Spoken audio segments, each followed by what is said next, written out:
Y es verdad que los animales en general y sobre todo los animales silvestres, cuando están enfermos, lo primero que pierden es la capacidad de reproducción, que es lo que a nosotros nos interesa. Entonces, básicamente, el papel de un veterinario en un centro de cría es mantener a los animales sanos. Y para eso, básicamente, tienes que tener un buen proyecto de medicina preventiva.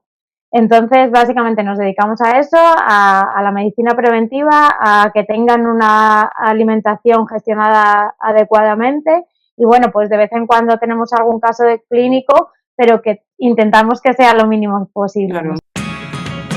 Vet to Vet, un podcast entre veterinarios creado por Cantabria Labs Stangest.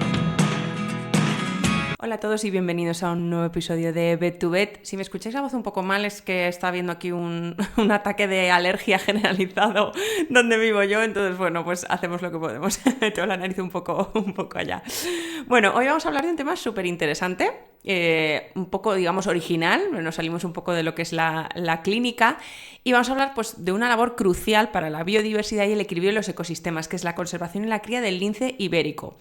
Y vamos a hablar pues, con una compañera veterinaria que se llama Yasmín El Bullafruri, que ella es encargada, es una de las responsables del equipo del Centro de Cría del Lince Ibérico de la Acebuche en Huelva. Entonces nos va a hablar un poco pues cómo es este proyecto que tienen sobre todo de cría del lince ibérico para reintroducción en la naturaleza y es súper interesante.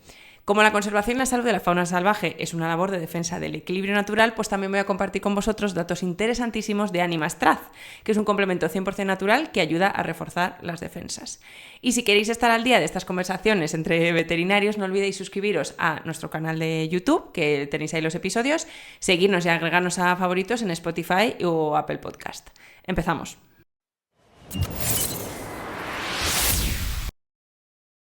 Bueno, bienvenida Yasmín al podcast Vet to Vet. ¿Qué tal? Bienvenida. Muchas gracias.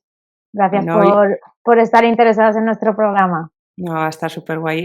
Que lo he contado en la intro, pero esto todavía no lo has escuchado tú. Que tú trabajas en el centro de cría del lince ibérico de la Acebuche en Huelva, ¿no? Entonces vamos a hablar un poquito de esto, que además es una parte interesante también porque tú eres veterinaria, por supuesto. Sí. Vale, entonces vamos a empezar un poco. Cuéntanos, o sea, un poco tu historia hasta que llegas hasta a dónde estás ahora. O sea, ¿cómo surge esto? ¿Cómo llegas aquí? ¿Qué inquietudes tenías tú de decir, quiero hacer esto? Cuéntanos un poquito. Pues mira, cuando estaba estudiando veterinaria, en tercero de carrera más o menos, empecé a hacer algunas prácticas en algunos proyectos de conservación, en diferentes proyectos, diferentes sitios, diferentes centros de recuperación. Y la verdad es que me di cuenta de que, primero, que me encantaba y que utilizar mis conocimientos de veterinaria para trabajar en la conservación de la biodiversidad y del medio ambiente era lo que realmente me llenaba. Entonces, ahí empecé como a intentar seguir pues haciendo prácticas, formarme y todo eso. Y la verdad es que no era fácil como veterinaria entrar en este campo. Entonces, pues he trabajado en otros diversos campos. Pero al final, pues mira, tuve la oportunidad de hacer una entrevista para este puesto en el que estoy ahora, que ofertaba Traxatec, encargado por el Organismo Autónomo de Parques Nacionales, que es quien dirige nuestro centro, y la verdad, pues me dieron el puesto y me permitieron cumplir ese sueño que estaba siguiendo hasta entonces.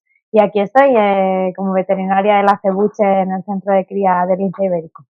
Pues súper bueno. Además lo que dices, porque es verdad que es una vertiente, por decirlo de alguna manera, de la veterinaria que le atrae a mucha gente, pero es complicado. O sea, Sí. que es, por decir como que ya de por sí trabaja en veterinaria, ya sabemos que tiene sus historias, pero que en ese sector es como muy selecto, ¿no? Que no es tan a pie, o sea, cuesta más entrar.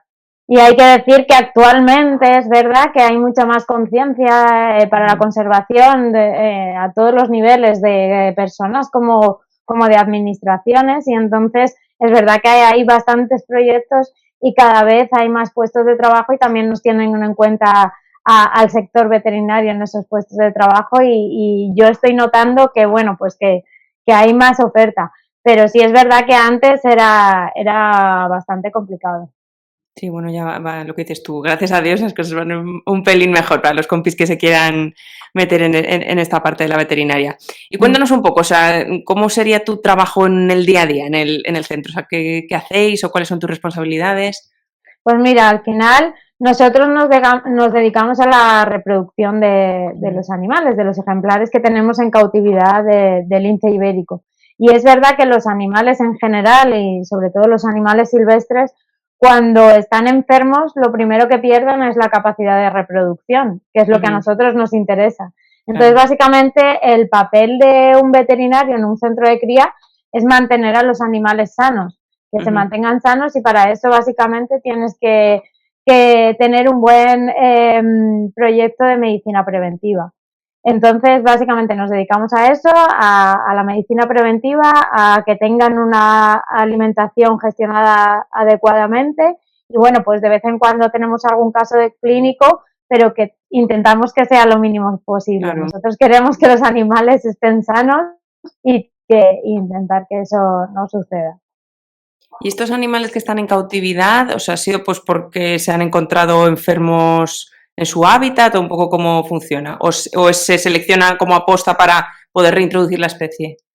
Pues mira, inicialmente cuando se inició el proyecto, lo que hubo que hacer fue capturar animales de la naturaleza Claro. que al final sirviesen para arrancar este proyecto.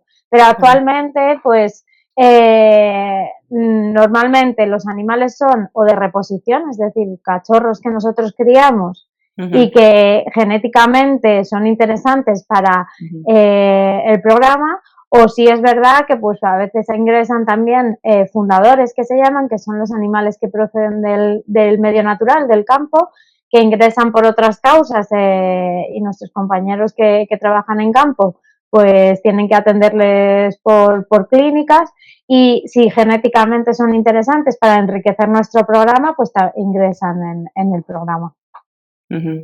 Y me comentabas que, bueno, que intentáis evitar a toda costa que tengan enfermedades, pero ¿qué dirías que es lo más frecuente o cuál es el punto así como más débil de, pues es el digestivo, es el respiratorio? O sea, ¿qué es lo que tenemos que tener más en cuenta y estar vigilándoles para que no se enfermen?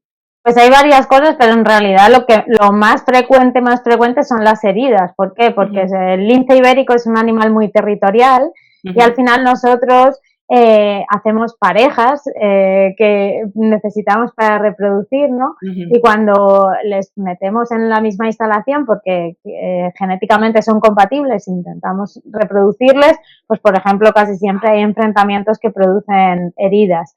Luego, por otra parte, también tenemos cachorros en camadas que al final empiezan a establecer una jerarquía, y esa jerarquía produce heridas. O, por ejemplo, hay un periodo muy, muy especial en el lince ibérico cuando son cachorritos todavía, que es el periodo agonístico, y que se pelean todas las camadas entre los cachorros a muerte. Incluso ha habido muertes de cachorros, vamos, ha habido varias muertes de cachorros en este periodo, y evidentemente las heridas, que a veces van a más y se producen casos de traumatología, pues están presentes y es lo que más manejamos.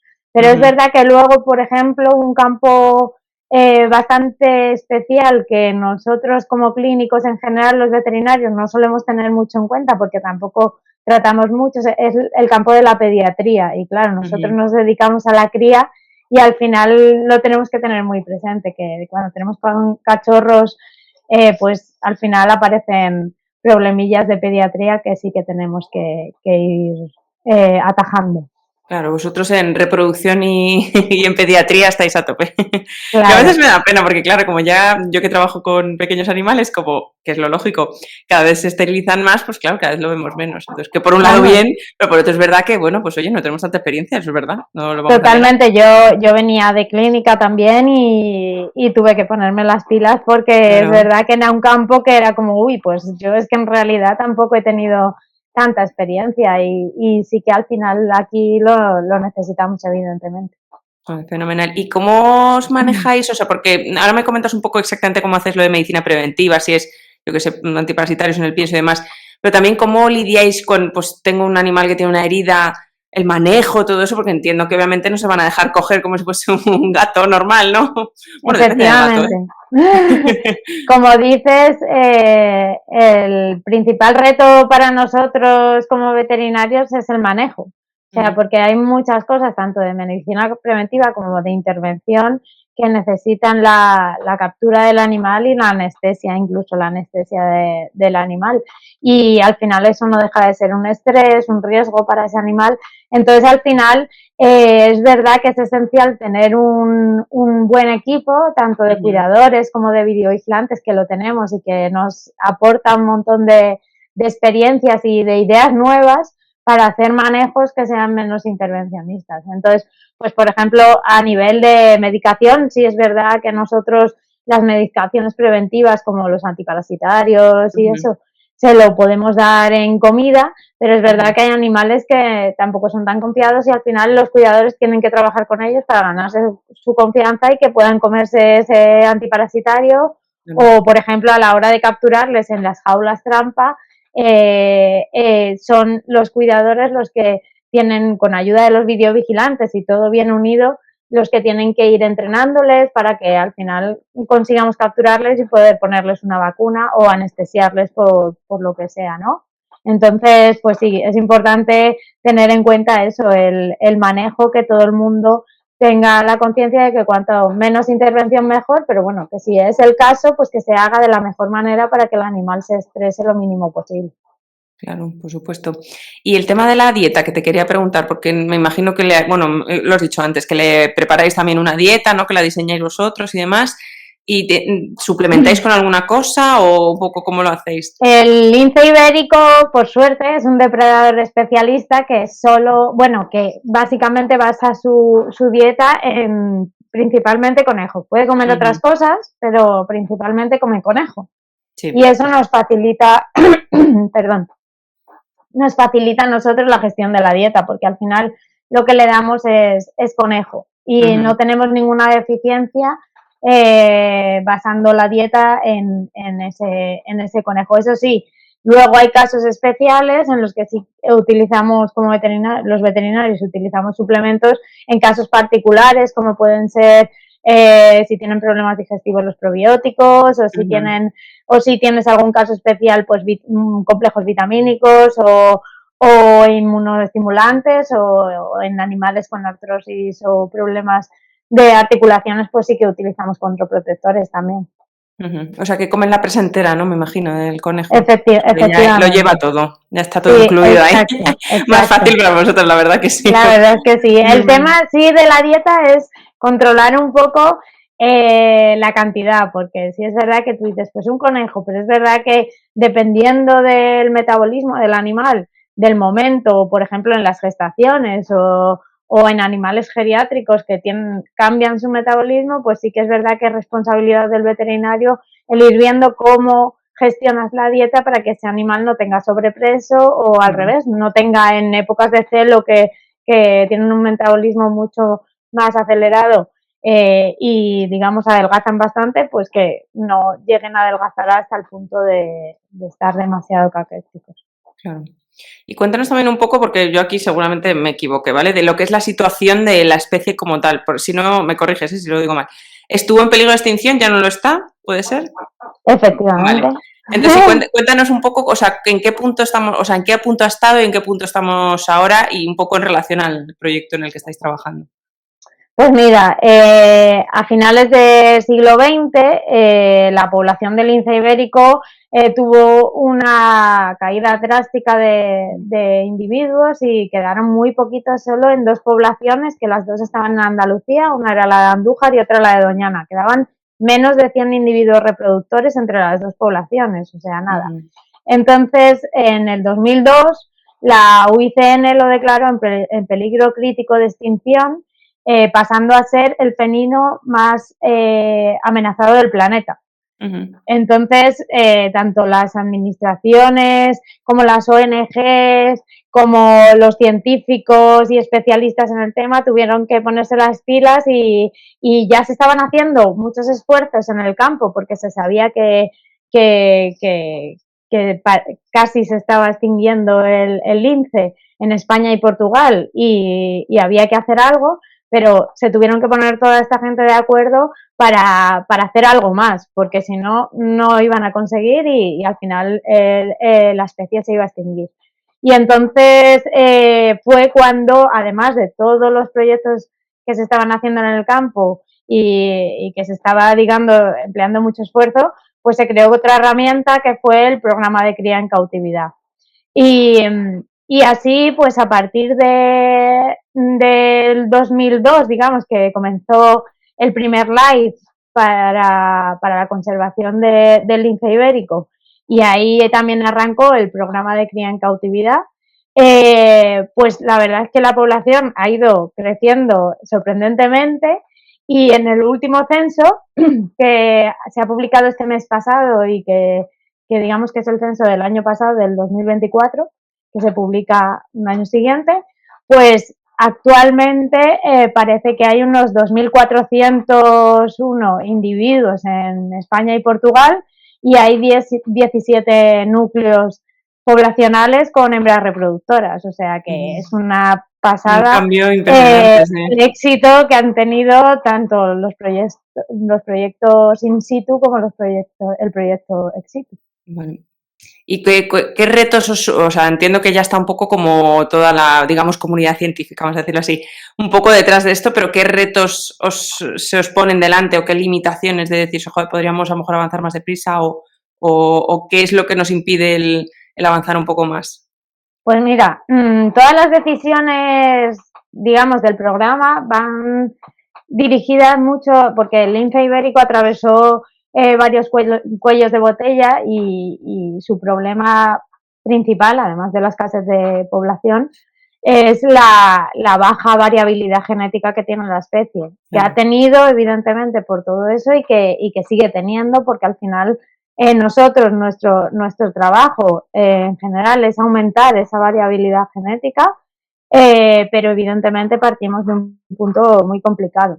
Entonces sí que hay un reto, una herramienta que nos falta y que no hemos conseguido todavía, y que sí que podría ayudarnos a ese manejo genético que fuera todavía más exquisito, que sería conseguir exitosamente la reproducción asistida, que no se ha conseguido. Nosotros hacemos reproducción natural y va muy bien, pero sí es verdad que para ese manejo genético más exquisito sería una herramienta impresionante que nos ayudaría mucho y que, bueno, que creo que es un reto para futuro. ¿Y por qué no podéis hacer ahora mismo asistida? ¿Es por economía o es por medios? Es por la complicación de la fisiología de la especie. Sí. De la fisiología reproductiva, que si ya en felinos, en gatos, ya es algo complicado, sí.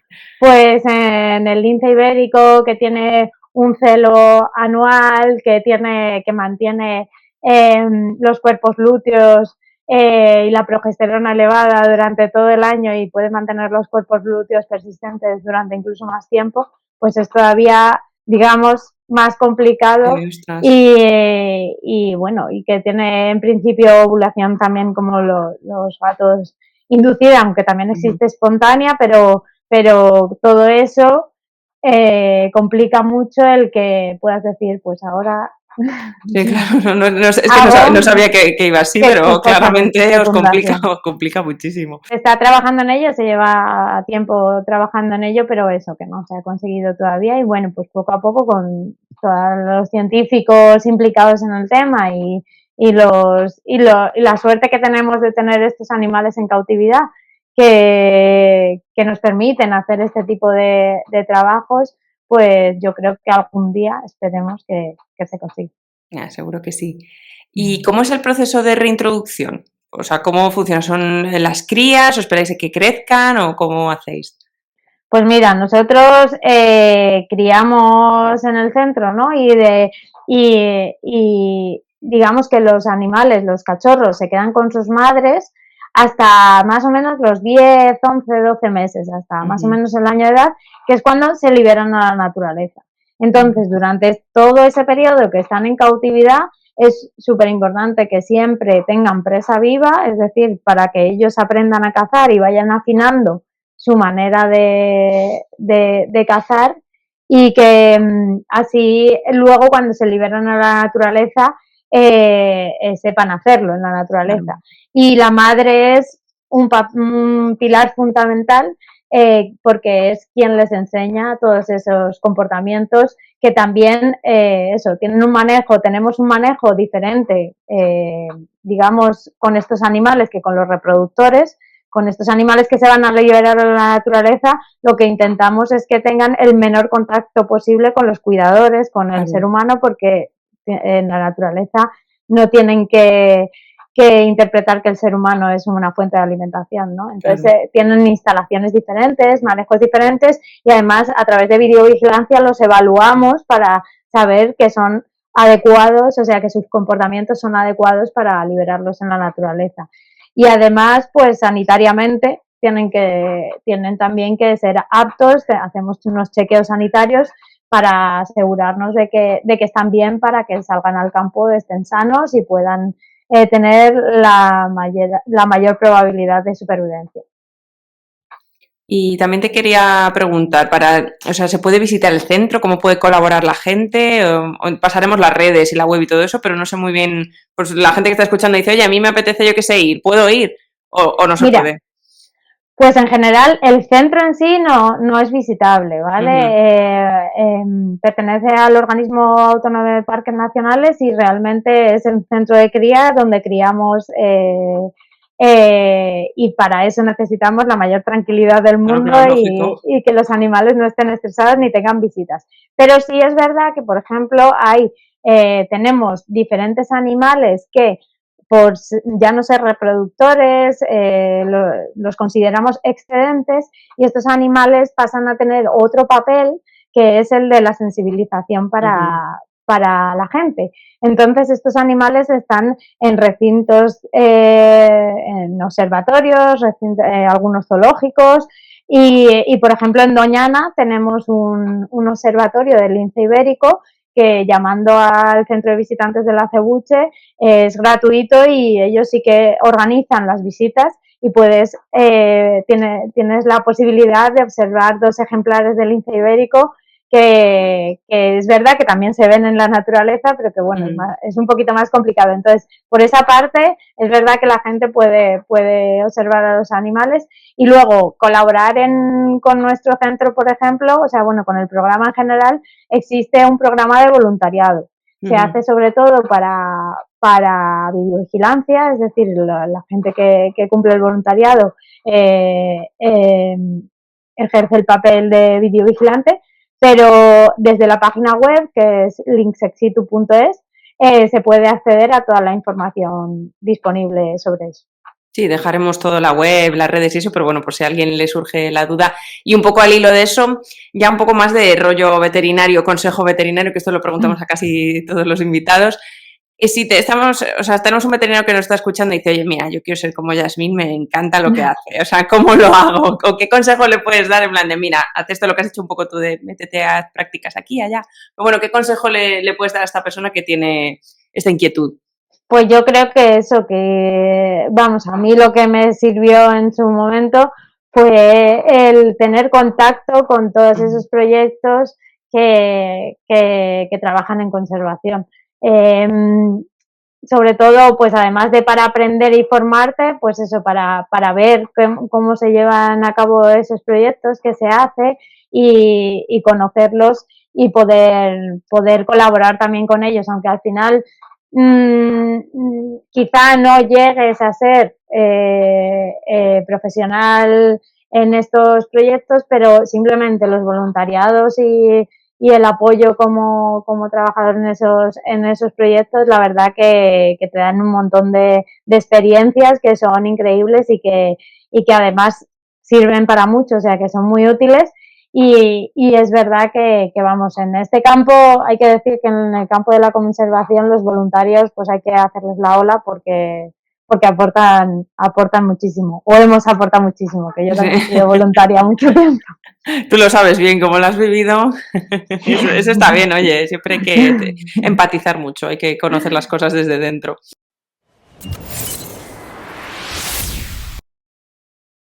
En este capítulo hablamos de conservación y salud en fauna salvaje, un ámbito donde el bienestar y la fortaleza del sistema inmunitario son claves. Animastraz es un complemento 100% natural que ayuda a reforzar las defensas, mejorar la vitalidad y favorecer una recuperación más rápida en animales en situaciones de mayor exigencia como cachorros, geriátricos o animales convalecientes. Una fórmula de referencia también en pacientes exóticos o salvajes bajo manejo veterinario.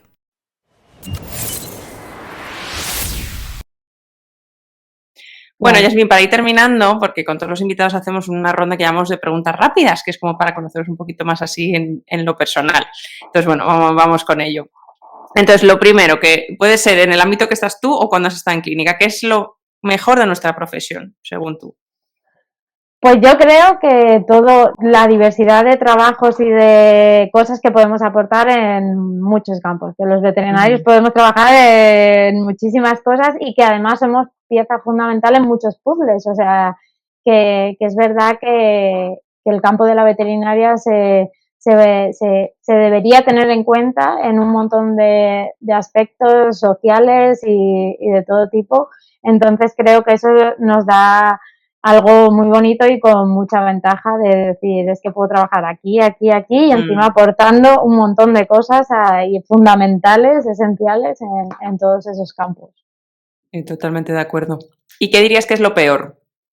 Pues lo peor yo creo que es que esa cosa, eso mismo, ¿no? ese fundamental que tenemos no se valora, se infravalora mucho y eso tiene consecuencias incluso que ni siquiera lo valoramos nosotros desde dentro a ese nivel que yo creo que se debería valorar el papel veterinario en un montón de aspectos. Sí, al final lo que dices tú es un poco la pescadilla que se muerde la cola, el de si tú no crees en ti, los demás no creen en ti, entonces claro. No creen en ti y tú no crees en ti, pues así. Y sí, muchas veces se ve la parte clínica, ¿no? Es como que a la gente piensa en veterinarios y los veterinarios somos los que curamos, los que metemos manos, los que hacemos, y hay un montón de aspectos, pues como por ejemplo se vio en la pandemia, ¿no? Que los veterinarios también tenemos otros conocimientos que son esenciales para otras muchísimas cosas. Sí, como decía una profesora mía, dice, si los veterinarios hacen huelga, se para el país. Total. Y no se refería obviamente a la clínica. Sí. O sea que sí, y tenía toda la razón. La verdad es que hay partes invisibles de la veterinaria que son muy, muy, muy esenciales en muchos aspectos. Sí, totalmente. Y luego, fuera de tu profesión, ¿qué hobbies o qué pasiones tienes? Pues a mí me gusta mucho la música y, como no, pues la naturaleza. La verdad es que me encanta disfrutar mucho de la naturaleza, ya no desde el trabajo, sino en mi tiempo libre. Exacto, ya desconectando un poco esa parte. Bueno, pero con el trabajo que tienes está un poco combinado, o sea que... Sí, total, vamos. Eso es lo bueno. ¿Cuál es tu especie favorita como mascota? Pues yo tengo una perrita que la verdad es que me ha enseñado mucho también, así que me quedo con los perros. Yo también soy de tu equipo. Y ya por último, puede ser alguien de tu vida personal o profesional, lo que tú quieras, aquí no hay límite. Alguien a quien admires. Pues mira, voy a tirar para la parte profesional en la que trabajo y voy a nombrar a la mujer que lideró inicialmente el programa de cría en cautividad del lince ibérico, que es Astrid Vargas, y que la verdad es que me parece alguien de admirar, porque crear un proyecto tan bien definido, tan bien hilado, todos los aspectos a tener en cuenta están súper bien tratados, y puso un montón de gente de acuerdo para hacer todo esto que ha tenido tanto éxito, y la verdad es que me parece impresionante el trabajo que ha hecho y cómo se ha desarrollado después. Y claro, ella también era veterinaria, también era bióloga, pero era veterinaria. Bueno, es veterinaria. Y además es mujer y además es madre. Y también hay que decir que tener un puesto de esa responsabilidad y llevarlo a cabo también, y supongo que la conciliación también como madre pues sería un reto impresionante, y me parece pues que que es digna de admirar. Totalmente, estoy de acuerdo. Pues nada, Yasmina, hasta aquí nuestras preguntas. Muchísimas gracias por este ratito. Súper interesante el proyecto, lo que nos has contado, que claro, es un mundo, por lo menos por mi parte, que desconozco bastante. O sea que genial también, nos vas a educar también a nosotros, aunque parezca que estamos más metidos en el mundillo. O sea que muchas gracias. Gracias a vosotros, ya te digo, por todo el interés por nuestro programa y aquí nos tenéis para lo que necesitéis. Fenomenal, gracias. Venga, hasta luego, gracias. Vet2Vet, un podcast entre veterinarios creado por Cantabria Labs Stangest.